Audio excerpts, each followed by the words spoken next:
Hello everyone.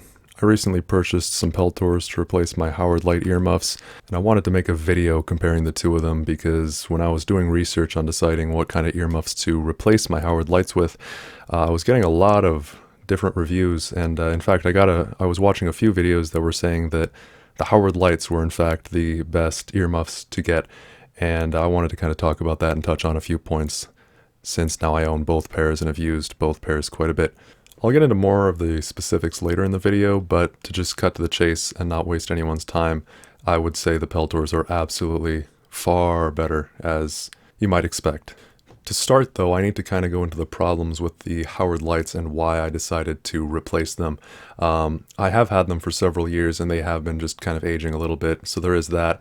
The audio quality has been deteriorating and I've been getting some really weird feedback with the Howard Leights when I'm near, for example, a cell phone or a router. Of course, that wouldn't be an issue when I'm out hunting or shooting, but pretty much any signal will cause an issue, oddly. Here's an example of the signal interference moving various distances from radio with the push-to-talk held down.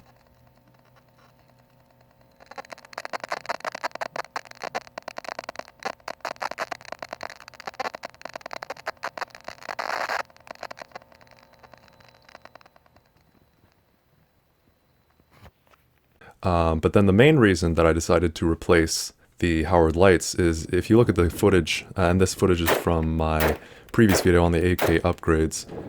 So if you look at that footage, you'll see that right when I put the AK up to my cheek to aim it, the Howard Leight earmuffs are actually kind of bumped by them. And that's a problem I've been having, is it's very hard to get a good cheek weld on rifles with those Howard Leights because of how low they go on the head. And that is why I was wearing a helmet with them actually, is I mounted them to that helmet as you can see, because that prevents them from riding too far up. Because another issue I had is if they weren't on the helmet and they were just on a regular headband mount, is that the stock from a rifle would push it up off of my head completely. There would be no seal, obviously. But even in that footage, you can see it did go up and it let a bit of sound in. Luckily, I was wearing inner earplugs as well. I always do, inner and outer, but that's beside the point. Yeah, they hang really low. And compared to the Peltors, if you can see this footage again from the start of the video, they have a lot of clearance. And this is a different AK rifle. It has a different stock, but even with the same AK, there's easily about a ½ inch more at least of clearance. So pretty much any rifle, with a few exceptions, you would be able to get a good cheek weld on and not mess up the seal on your ears. As I mentioned at the start, I was looking at a lot of reviews prior to actually purchasing these Peltors. Since they are pretty pricey, I wanted to be sure I was getting the best thing I could possibly get for the money. And so I was looking at some other headphones too, such as MSA Sordens, among others. And from what I could gather from the reviews I watched and read on the Sordens, they seem pretty good. But ultimately I decided to get the Peltors instead because prior to my purchase, I did actually use Peltors before when I went to an out-of-town range. I rented them and they worked really well. On the other hand, I have never used Sordens, so with that little bit of extra personal experience, I had a very good experience with the Peltors that I did use, which were just regular Peltor Sport Tacticals. So I just kind of wanted to mention that little caveat in case anyone is actually watching this as buying advice, as an actual recommendation. The Sordens probably are great too, but I just don't have experience with them, and that's why I chose not to get them instead. On the plus side of the Sordens, they are a little bit cheaper, about $40 cheaper.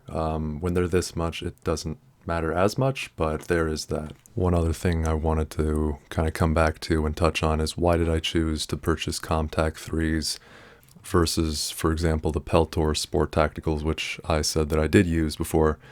So why did I actually choose a different model instead of those? Or why did I choose that over something else entirely, like the Peltor ear plugs, for example? To answer the first question, I don't like how much the Peltor Sport Tacticals stick out. And when you compare that to the ComTac IIIs, they are a lot slimmer as a whole.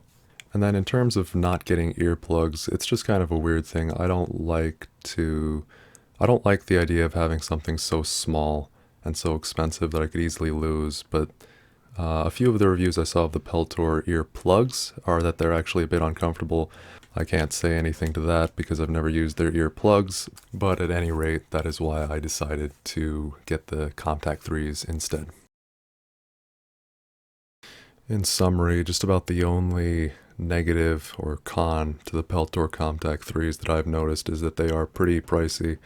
They're not the most pricey ear protection on the market, but they're definitely one of the most. But there's a lot of pros that I think outweigh that, and that's the only con that I have had with them so far.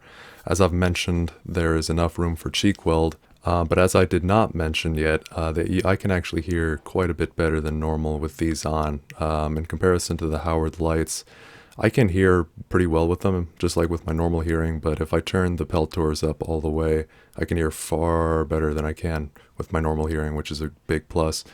And another thing I have not mentioned is that there's also comms capability, if that matters, which it doesn't to me, but it is there. Thank you all for watching. I will see you in the next one.